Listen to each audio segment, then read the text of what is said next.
Okay, looks like we're live. Welcome, welcome. Greetings, everyone. We're so happy you're joining us today. We have such a wonderful guest with us who you probably recognize already just by the image. Our beloved Anthony T. Browder. Yay! We're so excited. This is someone who's been in the vineyard for decades, as many of us have, and has done such marvelous work. So we're so happy to have him as our guest today.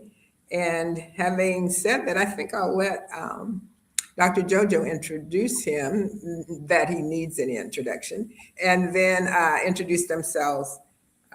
So, fellow panelists, oh, I'm sorry, I didn't say who I was, did I? I never do.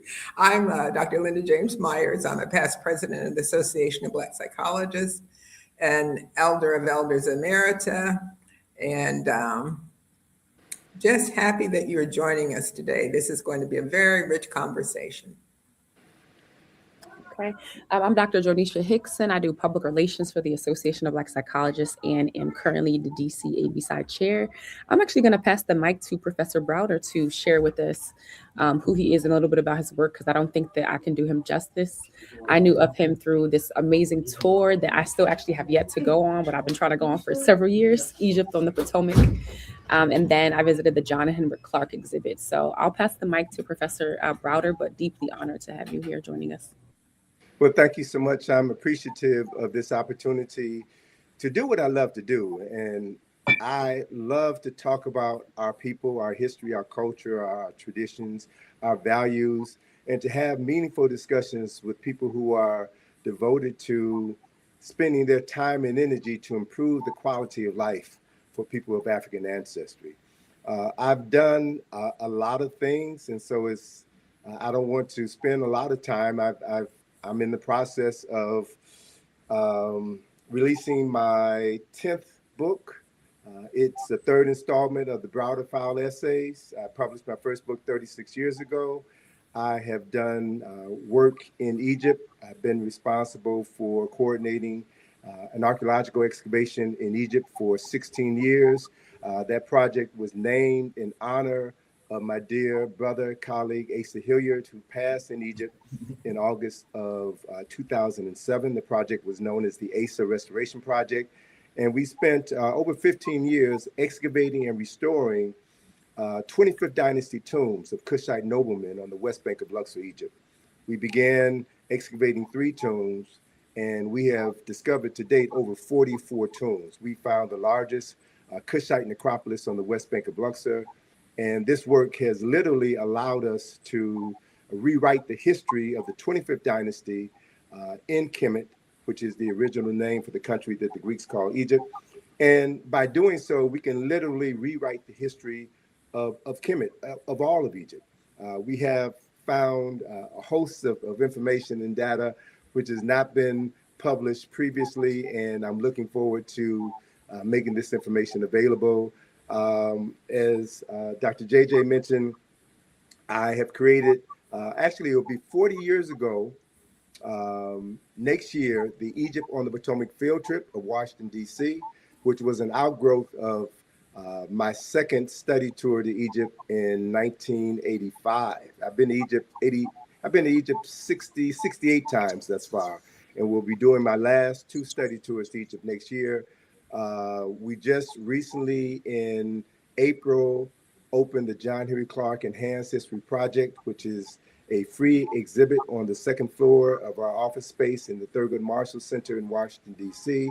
It was designed specifically to enhance some of the historical shortcomings in the recently opened National Museum of African American History and Culture. And I'll stop there. I've done a lot. I still have a lot to do. And as I stated at the outset of this conversation, I'm really interested in talking with people who I love, talking to people who I respect about how we can do ourselves better as we face some of the most challenging times in our lifetime. Thank you so much. Jojo, did you introduce yourself? Yeah, I did really quickly. Okay. William, Yeah, Dr. Martin. my name is William Parham, and I am a Healing Circle facilitator and also the crisis coordinator for Sawabona Healing Circles. And I was telling Dr. Jojo when I found out that Dr. Browder was going to be here that Egypt on the Potomac was a very seminal book in my life. Going back 20 years ago and reading that really opened my eyes and set me on the path that I'm on today. So it's an honor to be here. Well, thank you, brother. And I'm always pleased to hear from younger folk about how my work has impacted them. So if I can ask you a personal question, how did that book influence you? It opened my eyes to the imprint that Kemet has on that it had on the founding fathers, that it had on the architecture of Washington D.C., but also on things that are called secret societies. Mm-hmm.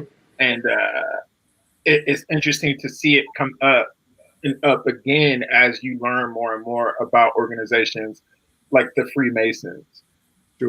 Sure. And let me say this, as I said, the Egypt on the Potomac field trip has evolved over the decades. And as we prepare to celebrate our 40th anniversary, I've revised the field trip. And in revising the field trip, I've come to gain a greater understanding of what I thought I knew. So I'm not the same person today that I was in 1986 when I created the Egypt on the Potomac field trip. As I access new information or gain a deeper understanding of old information, it causes me to see things that I'm familiar with through a different lens or to think about them differently. So I'm prepared to take the Egypt on the Potomac field trip to new heights. And I understand ABSI is coming to the DC area in July for your annual conference. And I look forward to having an opportunity to share with you, to share with the ABSI community, my interpretation of Egypt on the Potomac. And the essence of that interpretation, the essence of that analysis, sisters and brothers, is that, that knowledge, that power, that insight exists in us.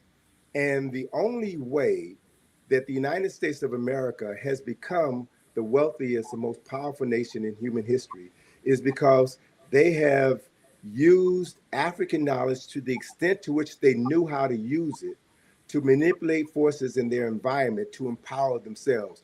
They know that this knowledge originated among African people, and it's something innate to our being. And so the best thing that they can do in their warped mind is to keep us separated from Africa, to keep us believing that we're everything other than African, so that we won't begin to look inside of ourselves, tap into, draw out, and amplify that spiritual force, that power that has always sustained us. And, I feel very strongly we're on the verge of beginning to do that en masse. And as more of us embrace the essence of who we are, we then can come together as a collective and be intentional about shaping our reality and shaping the world for future generations. So as challenging as times may seem right now, politically, economically, and socially, these are the best of times for us if we are in tune to our inner self. Absolutely. And it's so exciting. I was blessed to go on the tour with you, Dr. Tony, the last time ABSI was in DC. Now, how long ago was that? Don't ask me. I don't remember dates, but it's been a while. Actually, I do because I had my grandson and my son with me. So probably it had to be at least 7 or 8 years ago. Okay.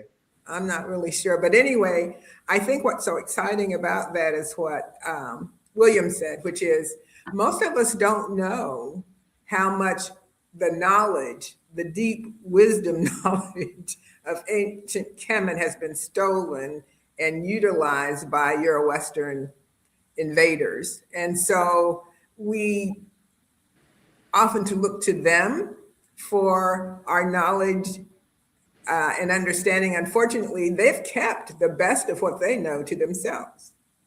They've not shared it. You don't see anywhere in DC on the anywhere the truth about where this came from.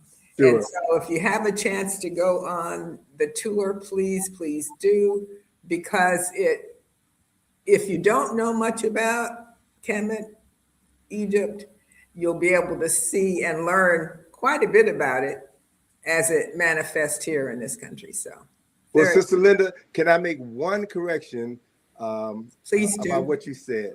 One of the things that we talk about when we do this activity is that we stress the fact that it is not a tour, it's a field trip. Okay. I made that distinction because once you're exposed to this information, you realize that Black folk cannot afford to come to DC as tourists. Our history, our culture, our symbolism, our spirituality is all up in this place. And so this field trip is structured as a field trip similar to the ones we took in elementary school or high school, where we go out into the field and I show you specifically how Europeans have usurped, have co-opted elements of African history and culture and symbolism and spirituality and architecture, and have used this knowledge to empower themselves while at the same time making us fearful of the essence of who we really are. So it's designed to open eyes, it's designed to stir your soul and help us embrace who we are so that we can function at a higher level. And it's certainly a manifestation of the truth of our being today. Absolutely. And And I we really, just can drop it. sorry, really quickly, Dr. Linder didn't introduce himself. I just wanted to give him that space. And then we do have some comments, y'all, before we get into the nitty gritty. That's okay. I'm pretty much a nobody in this. uh, I've been. I'm Harvey Linder. I'm a retired clinical psychologist in Minneapolis, Minnesota. I'm a member of the ABCI Ethics Committee, and I've been studying ancient Kemet for probably 30, 35 years, and there's a whole lot I'm still learning. And I took my first trip to Egypt last year, Mm. about a year ago. I got back.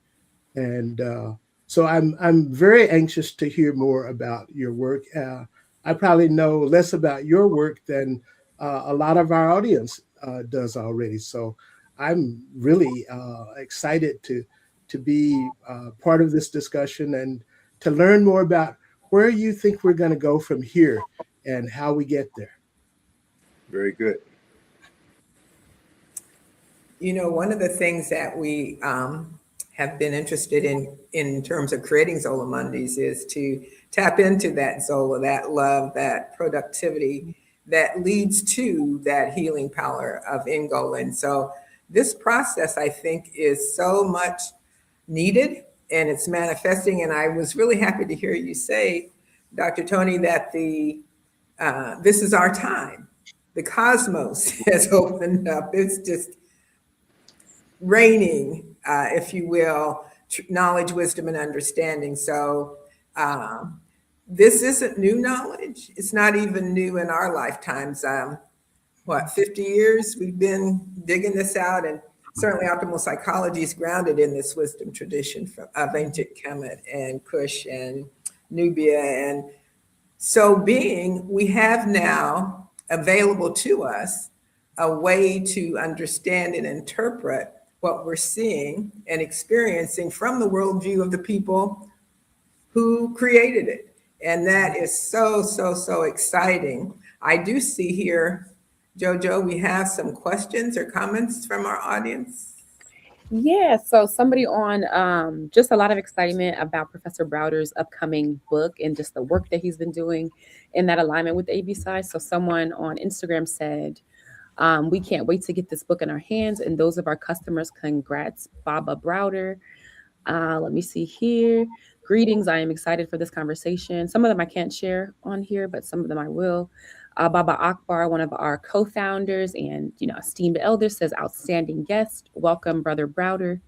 Lanye, she said, it was the survival strategies for Africans in America for me. So just people showing love and just really excited about the book launch and thanking creating Zola Mondays, for hosting Professor Browder, who is also now a member of DCAB SAG. So, Absolutely. Wow. Absolutely. Dr. Browder, you have at least a dozen books out there, but your latest book is just published, right?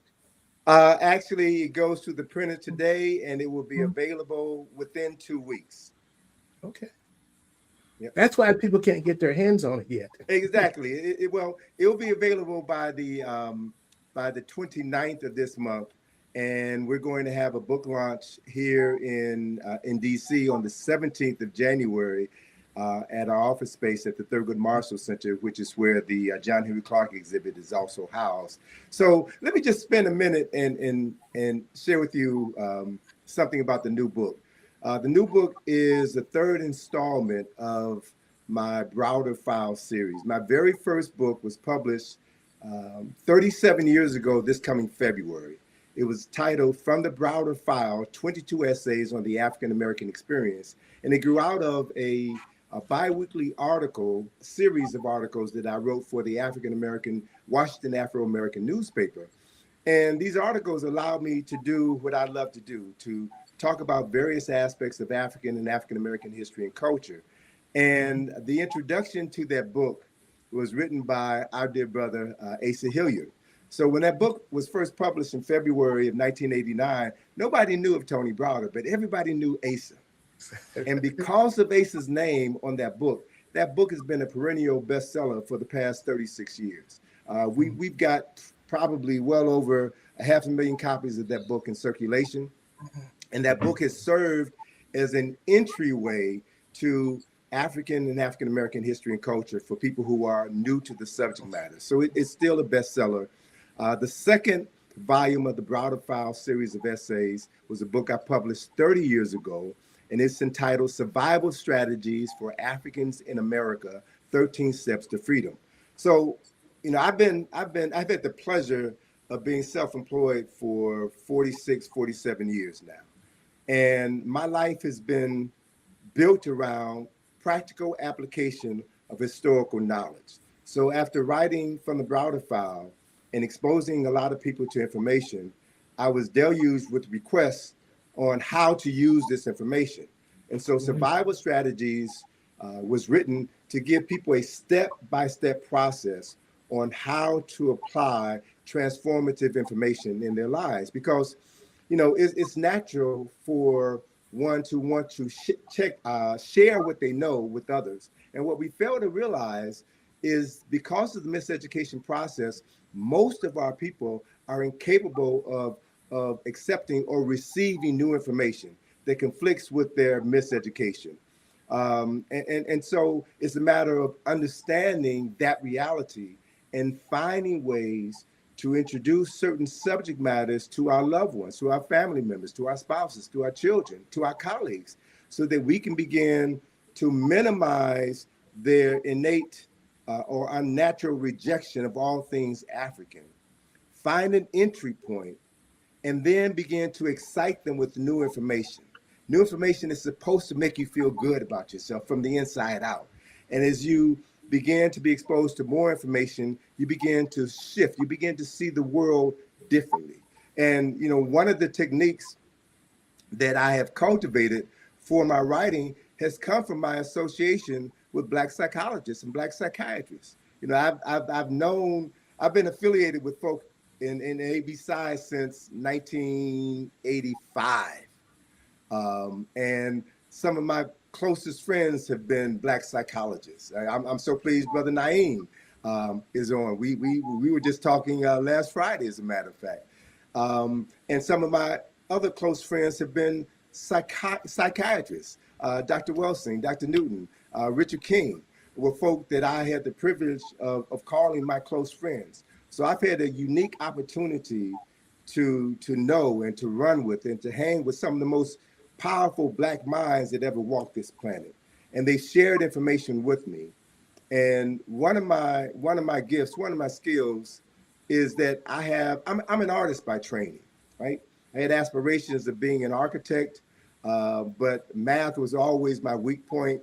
And so I wound up majoring in graphic design and advertising. So I have no formal instruction in the things that I have made a reputation for doing for the last 30 years. I'm not an Egyptologist, but I know more about Egyptian history than the average Egyptologist.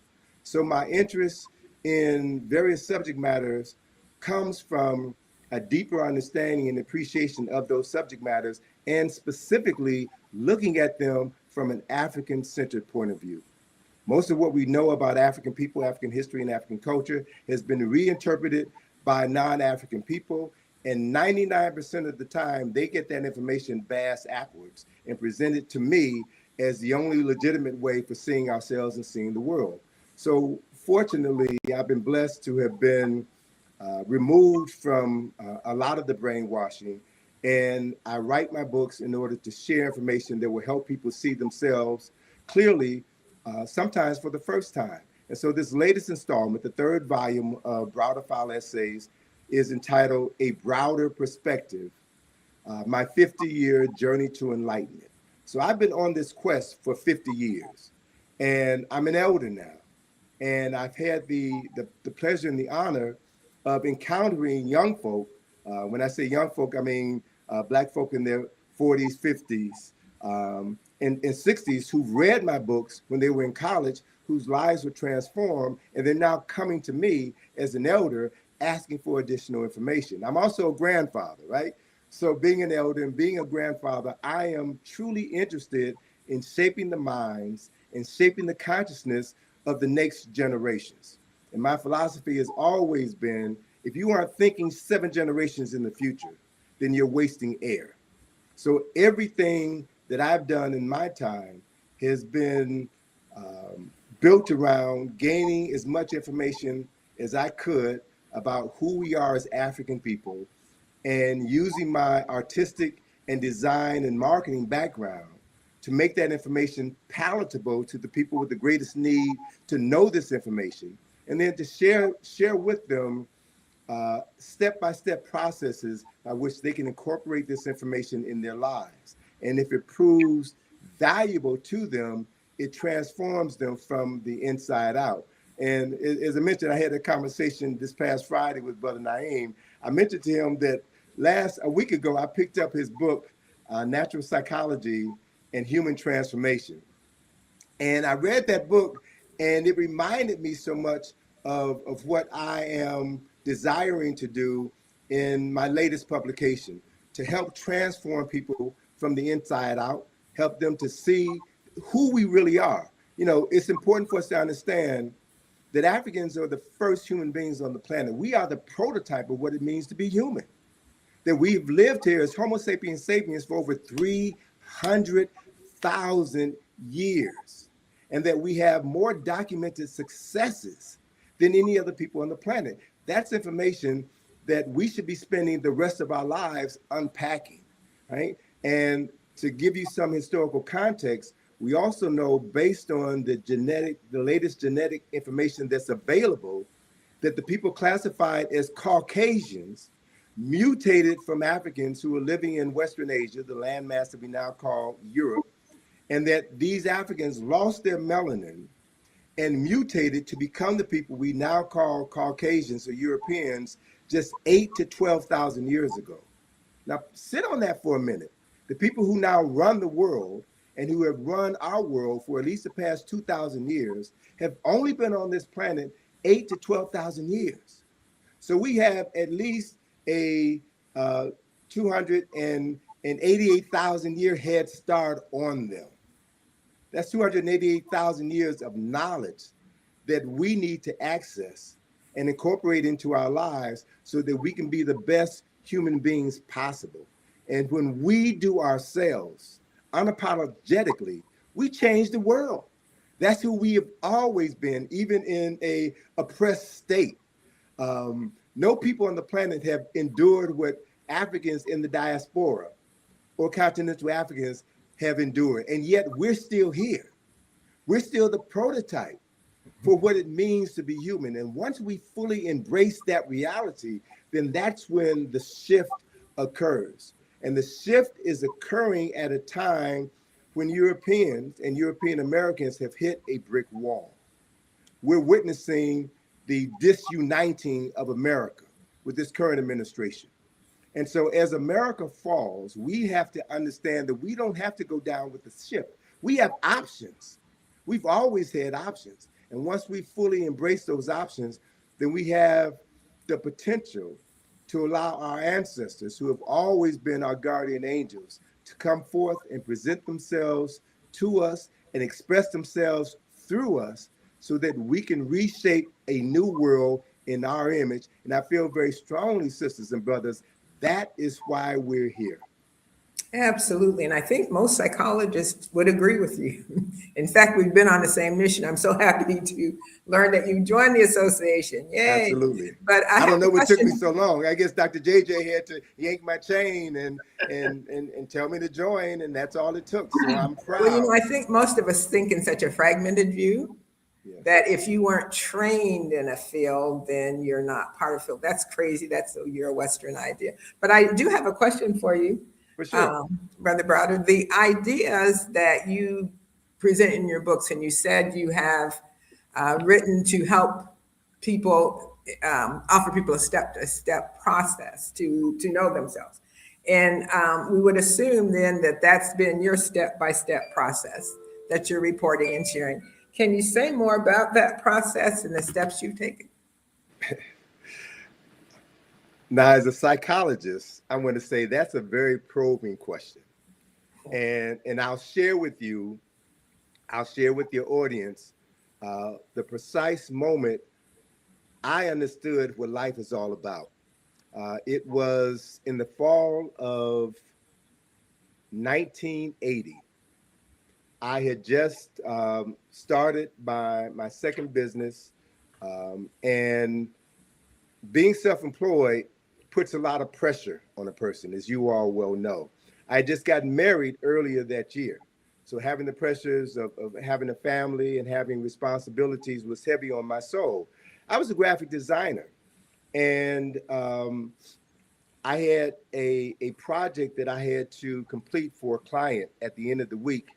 And I was stressing, and I could not come up with an idea. I could not come up with a design that I felt would satisfy my client. And I typically work early in the morning, between midnight and say 4 o'clock in the morning, when it's peaceful and I can be centered and focused. So as I found myself hitting a brick wall, I stopped for a minute and thought about my grandfather. Now, I was raised, my mother was 16 years old when I was born on the west side of Chicago. So I grew up in my grandparents' household, and I was the firstborn grandchild. My father is from Alabama, migrated to Chicago in the 1930s, and was someone who could build anything. And I was his helpmate. I was always, helping him when he was building cabinets or something in the house.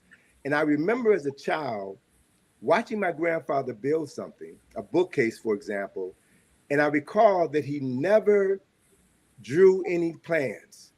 He never drew any plans. He always had the finished product in his mind.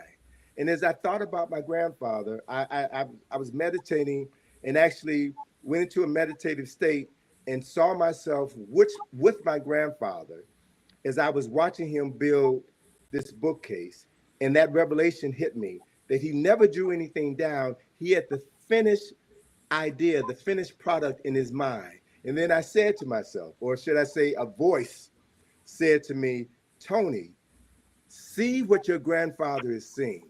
So I envisioned myself as my grandfather, and I saw the finished product. And at that point, I realized what artists know. Artists or people who are creative know that all ideas exist in a space that we refer to as nothing, and that nothing is not nothing in the traditional sense of the word. Nothing is the source of everything. So that when you can project your consciousness into the source of nothingness, then you can see what it is you wish to see. You can see the end product. You can see the future. And so I discovered in that moment that I could see what our ancestors saw. And so while I was still vibing on that thought, while I was still vibing on that revelation, I then saw myself meeting with my client on Friday, and I saw them approving the design that I had made. And then I saw myself looking over my shoulder to see the design, and I knew what I need to do. I knew what I had to create. And so I then created that design. And then I said to myself, now I've got to ensure that it happens this way. So I decided to create two other designs that weren't as good so that I would drive my client to the finished product that I had envisioned. Had that meeting on Friday. They were satisfied with the project. They paid me, and I completed the project for my client. And I realized that's the key to everything. So while I have no training in writing or public speaking or researching or Egyptology or archaeology, I've excelled at all of these things because that is the technique that I've used. And what I've come to understand based upon my travels to Kemet is that that's what our ancestors did. That knowledge exists within our consciousness. And once we can tap into this unlimited stream of consciousness, which I refer to as ancestral intelligence, once we develop ancestral intelligence, which is the only AI that should matter to people of African ancestry, that is the source of everything, right? And once we cultivate that relationship and develop that power within us and strengthen our core, I would tell you, brothers and sisters, based on what I know, not what I think, not what I believe, but what I know, there's nothing that we cannot do. Because if we look at the historical record, there's nothing that we have not done, right? And we've done it better than anybody else. So by accepting and embracing who we are as people of African ancestry and loving ourselves more than we love our oppressors, then we strengthen this bond with our ancestors, and to the extent to which we're willing to humble ourselves, right?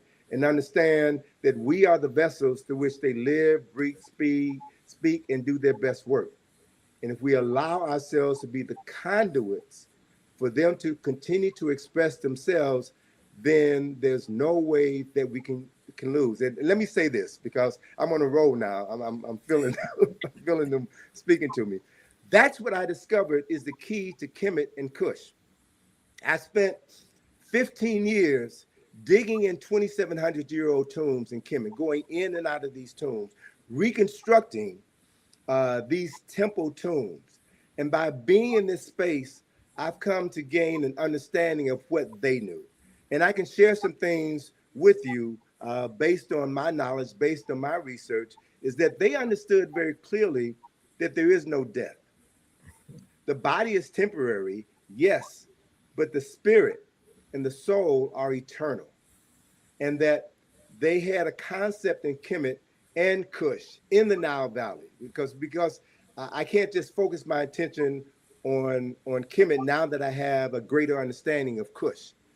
Kush was Kush was the birthplace of Kemet. Anyone who studied the history knows that hieroglyphics or Medu Neter, the principles Asar, Aset, Heru, Jehuti, all of these principles and concepts came out of Inner Africa, came out of Kush and Ethiopia. White Egyptologists will never acknowledge this, but behind closed doors, they know that that's the truth. And so they understood that while the body is temporary and the spirit is eternal, these tombs were designed as spaces where the spirit, the Ba and the Ka could return, and that it is in this space where the living can come and commune with these ancestors. As I was sharing with Naeem on Friday, every tomb in Kemet and Kush has a cutout of a door in the westernmost part of that tomb. Within Egyptological circles, they refer to that cutout of a door as a false door, right? But if you understand African architecture and African symbolism, you realize that everything has a purpose, everything has a value. That door is known within the African framework as a spirit door. That door is a portal into the ancestral realm, the same ancestral realm that we saw depicted in Black Panther and Wakanda Forever. So what Ryan Coogler brilliantly did was to incorporate elements of Kemetic and Cushitic history, culture, and spirituality in the two Black Panther films and in Sinners. So this brother has opened himself up to be a willing vessel through which ancestors can use the media, the most powerful form of communication ever created, in order to send messages and images into the consciousness of people who are ready to receive those messages, those images. And to the extent to which you're ready to receive this information and allow your ancestors to express themselves through you is the extent to which you will be empowered to become the human being that you were born in this lifetime to become, to do the work that will shape future generations for the next 150 years, which is 7 generations.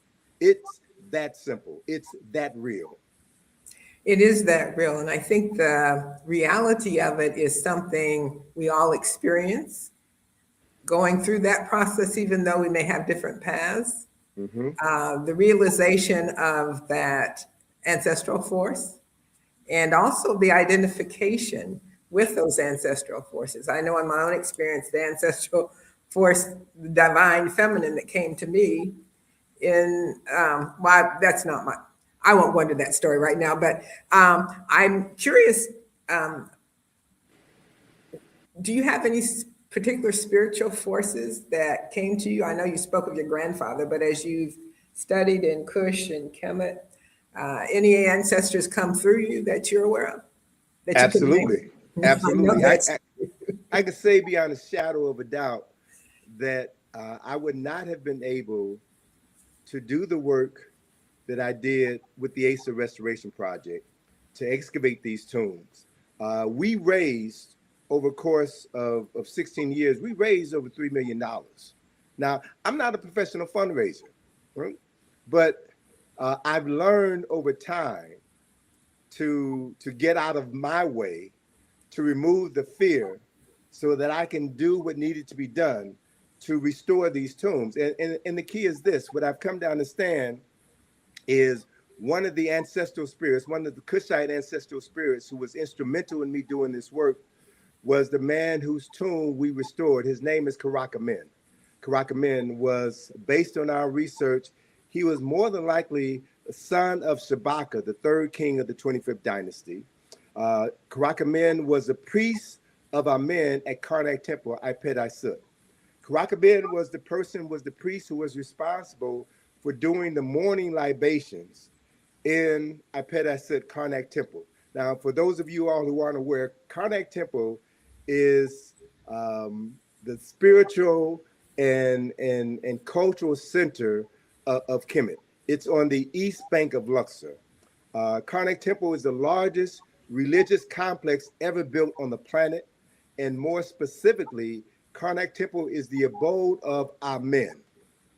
We've heard that word before, Amen, but very few people understood that Amen is an ancient African word that identifies the unseen presence of God Almighty. So Karak Amen's job was to perform the morning libations, to say the words every morning to evoke the unseen presence of God Almighty into his sacred temple so that his presence could literally inspire, could literally inspirit the 33,000 priests and priestesses who worked in the largest temple complex in the world. So I can say beyond a shadow of a doubt, the spirit of Karakamen has been moving through me and has made it possible for me to do this work. I have come to understand the presence of other Kushite noble persons, specifically Karabashkin, who was the mayor of Waset, the city that we now call Luxor. He has an incredible tomb. And there is a man whose name is unfamiliar with most people, whose name is unfamiliar with most Egyptologists. And one of the things that I am compelled to do in the next phase of my work is to make his name a household word. His name is Padi Amenepe. He was a 25th dynasty priest, and he was a priest of Amen during the last phase of the 25th dynasty. His tomb will never be open to the public. And it's a 25th dynasty tomb. It's a Kushite tomb. It will never be open to the public. It is the largest tomb in all of Egypt. It is bigger than any tomb in the Valley of the Kings or the Queens of the Nobles. To give you an idea of the scope of his tomb, it is built 4 stories underground to a depth of 66 feet, and it is comprised of 22 different rooms. This tomb is large enough to accommodate over 1,000 people. So what little bit has been written about this tomb has been expressed in such an admirable state that it's referred to as a repository of knowledge. It is, in my humble estimation, the Kushite and Kemetic equivalent of the Library of Congress. Inscribed on the walls of this tomb are all of the sacred texts of Kemet and Kush going back at least 2,000 years prior to the Kushite presence in Kemet. So I can go into more detail, but I'm going to save that for another time. But the messages that are inscribed on the walls of that tomb speak to us today and serve as a source of inspiration for us today if we are in tune to the messages from our ancestors that we should be capable of receiving and acting upon if we're in our right state of mind. And what's the reason that it'll never be open to the public, as you say? Because white folk don't want y'all to know what they think they know. All right? They're not always going to be in charge. They run the world by keeping secrets. One of the things that we talk about on our Egypt on the Potomac field trip is that DC is a city of secrets. There's secrets in the White House, the Capitol, the FBI, the CIA, the NSA. And one of the greatest secrets in the city of secrets is hidden in plain sight. It's the Washington Monument, right?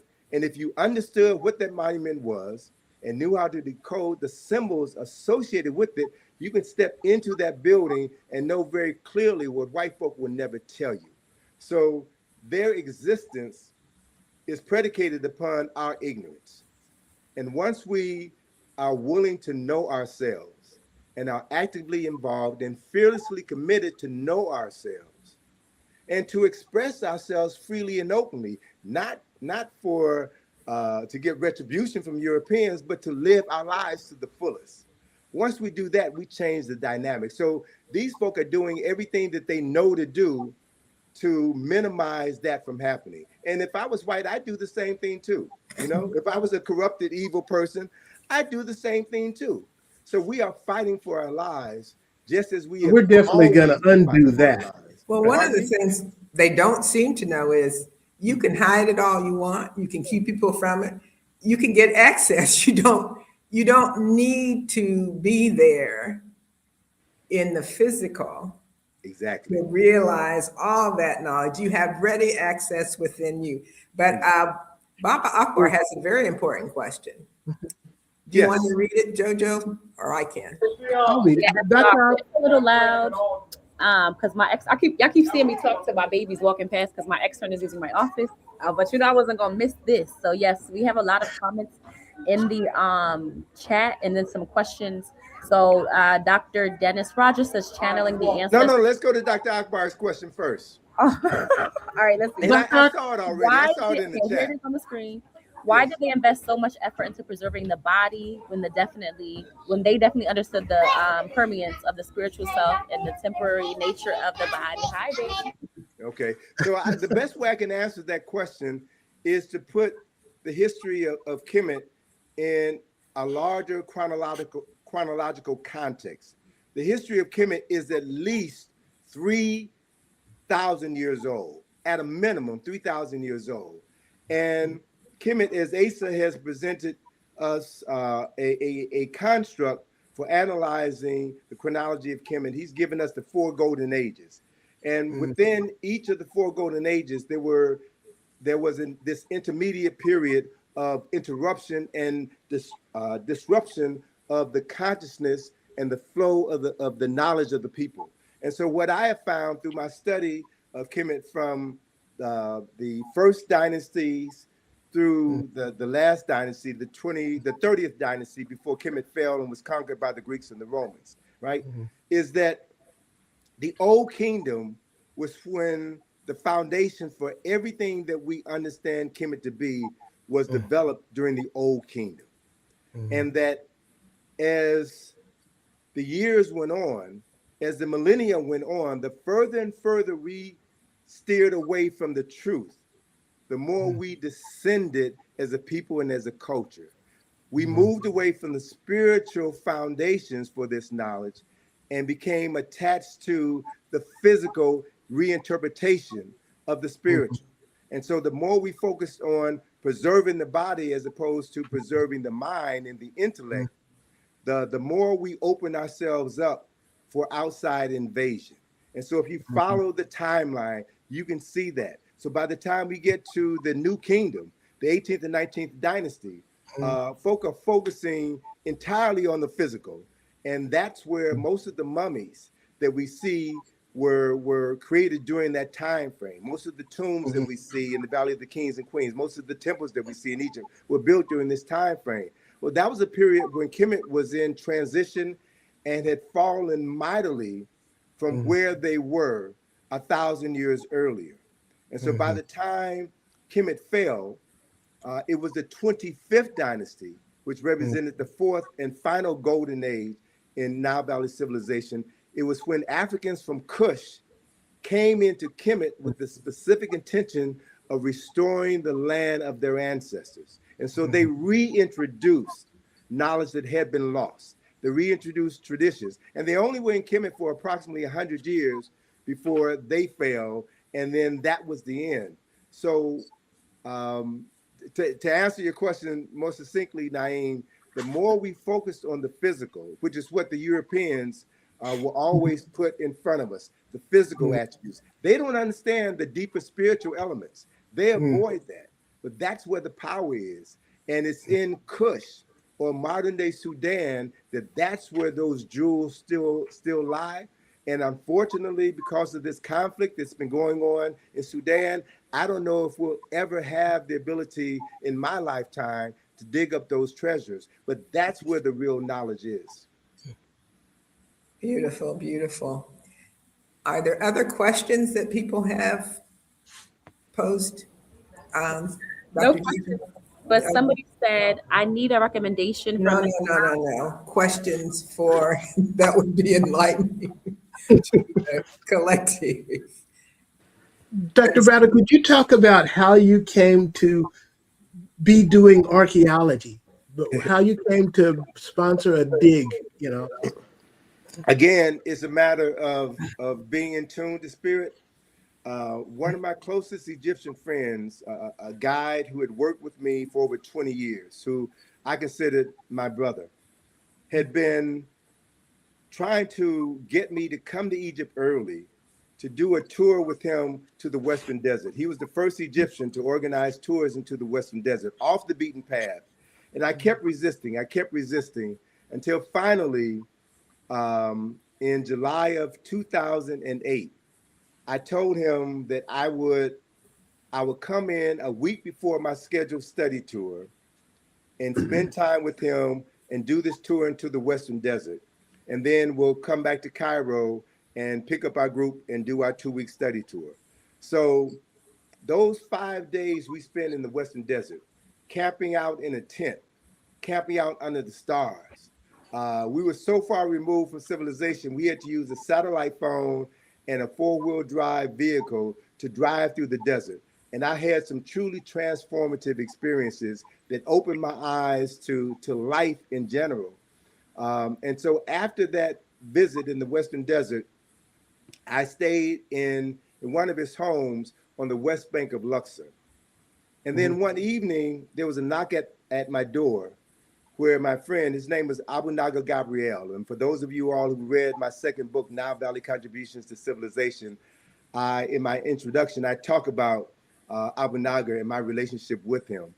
And so he sent his nephew to see me because his nephew was working with this Russian-born, American-trained Egyptologist who had just recently found these Kushite tombs. So we made an introduction, and I arranged to go by and visit the tombs the next day. So as I visited these tombs and talked to Dr. Lena Pistakova, who was born in Russia, but trained in the United States of America and had very little knowledge of American racism. She is one of the foremost authorities on the art and history of the 25th dynasty. And so she had been searching for these lost 25th dynasty tombs in an area of Egypt known as South Asasif. And ultimately, she found these tombs. And she was searching for them in her spare time. And so when she went to her employer, who I'm not going to name on this Zoom, and told them that she found this tomb and asked them to fund the excavation, they said, "Oh no, these are not your people. Leave this alone." And because she was born in Russia, and again, it didn't understand American racism, she didn't understand. She said, "No, no, no, this is 25th dynasty." And this proves the connection between the 25th dynasty and Egyptian dynasties. They said, "Leave this alone." So this white woman quit her job, drew down her 401k, and used her own money to fund the archaeological investigation and archaeological work in that tomb. And so when I met her, she was 2 years into this work. She had maxed out her 401k. She had maxed out her savings. She had maxed out her credit cards, right? But she was committed to doing this work. And as we talked, and I felt her spirit, and as she talked about the work that she was doing and how she was going to have to close this project down, I could hear Asa in one ear say, "Hey, Tony, this is what we prepared you for." I could hear Dr. Clark in the other ears telling me, "We got your back. Go ahead and step up and work with her." And so I told Alina, I said, "Well, look, I know a few people. I'm relatively popular. I'll raise the money so this work can continue." And so as I thought about what I was committing myself to, and I thought about where I was, and as I also thought about the loss of Asa Hilliard, he had just died. He just passed 11 months earlier. And I'm thinking about how I'm going to do this. I've never done this before. And I'm thinking about where I was. I'm on the west bank of Luxor in an area known as South Asasif. Asasif is the mountain range, ASA-SIF. And as I thought about it, ASA-SIF, ASA, yes, I'll call it the ASA project, the ASA restoration project. And it will be dedicated to the restoration of the Kushite presence in Kemet and the preservation of the legacy of Dr. Asa G. Hilliard. And that was the foundation. So after the idea came to me, when I came back to the States, I went to Atlanta. I sat down and met with Patsy Jo Hilliard, Asa's widow, and their youngest son, Hakeem. I laid out the idea. I got their blessings. And so the Asa Restoration Project was born on September the 21st, 2008. And as I said, over the course of 16 years, we raised over $3 million. And we are the first group of African Americans to fund and participate in archaeological excavations in Egypt. We've done what no other Black person has done. I've done what no other Egyptologist has done. And so it speaks to the fact that, you know, you don't have to be validated by Europeans to do African work. As a matter of fact, you're better off if you're not validated or certified by Europeans, and that the ancestors always have your back. All you have to do is to be a willing instrument or vessel for them to work through. Put your ego to the side and allow them to make things happen. And to the extent to which you do that is the extent to which you will be successful. Absolutely true. And Brother Karak, we're going to have you back because we have so many more questions. And I owe Dr. Jojo a very sincere and deep apology because I interrupted her as she was asking a question. She just said the part about a recommendation. But the person's asking about Shabaka, Pai of Nubia, and how they united Al-Tibu land, as well as Congo cosmology. All right, so if we understand the story, it was Kashta who first conceived of the idea.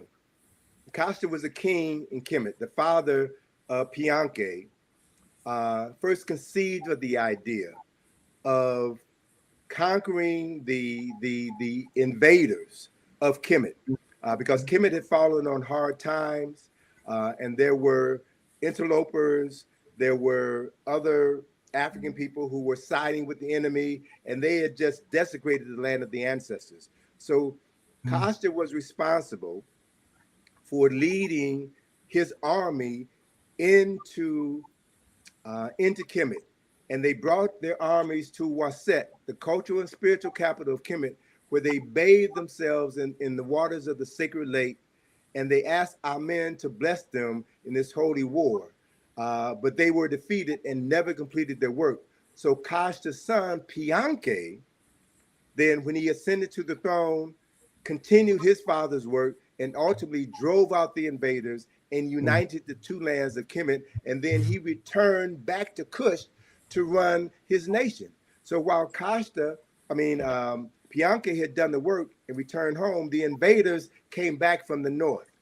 So after Pianke died, then his younger brother, Shabaka, decided, all right, I'm going to continue the legacy of my brother and my father, but this time I'm not going to leave. So Shabaka came into Kemet. He conquered Waset, had his soldiers bathed in the sacred waters to prepare them for this holy war against the infidels. And then they drove, he did a Kaiser Soze on the invaders, wiped out their children. And he did what he had to do to preserve his ancestral land. And then he stayed, right? And in the process of saying, by making that decision to stay, then he set up the process for the expansion of the 25th dynasty, which was the last time African people were rulers of the largest portion of the world. They controlled Kush, Kemet. They controlled areas of the so-called Middle East and had the largest empire in the world. And Shabaka then, upon deciding to stay, sent his soldiers, his scholars, his priests to survey the land and to give him an assessment of the state of Kemet, the land of their ancestors. And so one of the priests came back and said that he found a document which had been worm eaten, found a document in one of the temples. And every temple had a library. There were dozens of temples, and every temple had a library. Every library had thousands of books, thousands of papyrus scrolls with knowledge going back thousands of years. And this particular priest said that he found this important document that was worm eaten. So Shabaka then gave this priest instructions to rewrite this document and to make it better than it was before, but this time to carve it on stone to ensure that it will last forever. That document is now on display in the British Museum, and it's called the Shabaka Stone. The Shabaka Stone is the oldest recorded religious text ever written. It is based on a document that was written during the Old Kingdom, which the Kushites revised. Now, if the Kushites revised this information, it meant that they had access to the original documents in Kush. So in this text, they talk about the soul. They talk about the salvation of the soul. They talk about the means by which a soul could be reborn in a new body. And they laid out the literal evidence for what became the Old Testament, right? But again, that document was destroyed by the Arabs and is now on display in the British Museum. I saw it this past summer when I took a group over to the British Museum. So that knowledge, that inspiration exists within us. We are the repository of the knowledge and wisdom of our ancestors, and they are waiting for us to return to our right minds so that they can once again show the world how conscientious African women and men are supposed to live their lives. And that is what time it is. Absolutely. And we're on task. Does anyone have anything else to say or before we close today? We have to have We have to have another segment of this at some point. Would you come Absolutely. back? Oh, You all have you got a commitment from me, excellent. and I will make a promise. I'll put this out here so that you all can go ahead and sell out. I'm going to do the Egypt on the Potomac field trip for ABC next year. So I'm going to do the field trip, not any of my assistants. And we'll have a bus, and the bus has either 55 seats or 57 seats, depending on which bus company you hire. You save a seat for me, which means that you'll have anywhere between 54 or 56 tickets to sell. So I want you all You to might fill need that 2 bus. buses. Oh, if you do 2 buses, let me know in advance so I can have one of my other facilitators be there to do it. And I guarantee you that I will pour my heart and soul into that experience for folk that I love, sisters and brothers that I love. And I will make sure that you all get everything that I have to offer. That's It's my going to promise be to you. lit. You also mentioned, Brother Karak, that you are having 2 more tours to Egypt. I'm doing my last 2 study tours to Egypt next year, one in July, which is my standard 15-day study tour to Egypt. And then my very last tour will take place in December. And that tour is a shorter tour. It's just 10 days. And that tour allows me to do what I really do. My inspirations of being an architect. I'm from Chicago, which is the home of architecture, right? And so every time I come to Egypt, I'm fascinated by the architecture, and I've done a deep dive. I haven't even written about this stuff yet, but I've done a deep dive in the architecture of Kemet and how every temple in Kemet and many of the tombs have been oriented to celestial bodies, right? And there are layers of knowledge to unpack with that. And so what we do in our December tour is we spend the majority of our time in Luxor and Waset, where 80% of the monuments and temples in Egypt are.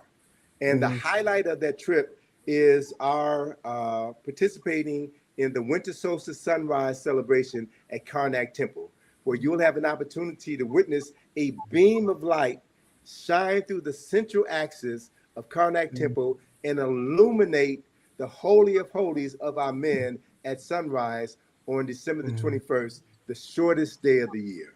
So we're going to be there to experience that. And then I'll take you around that site and the other sites. And I'll have some other things to share with you as well. So since this is going to be my last formal tour to Egypt before I step back and allow my daughter to conduct the tours moving forward, I'm going to have some surprises for you all that I don't even know about yet. But I'm letting you know it's going, as you said, brother, it's going to be lit. It's going to be off the chain, and the ancestors will be there to welcome us back home, and we'll never come back the same. I guarantee it. Absolutely. Thank Well, you so we'll definitely have to have you back. We just need to schedule it because we're too excited. You're dropping so much knowledge, affirming what we've been saying for many, many decades. So love it, love it, love it. Thank you all for joining us, and peace and blessings until the next time. All right. Peace. Thank you all Thank for you. having me. Wait, Dr. Browder, Professor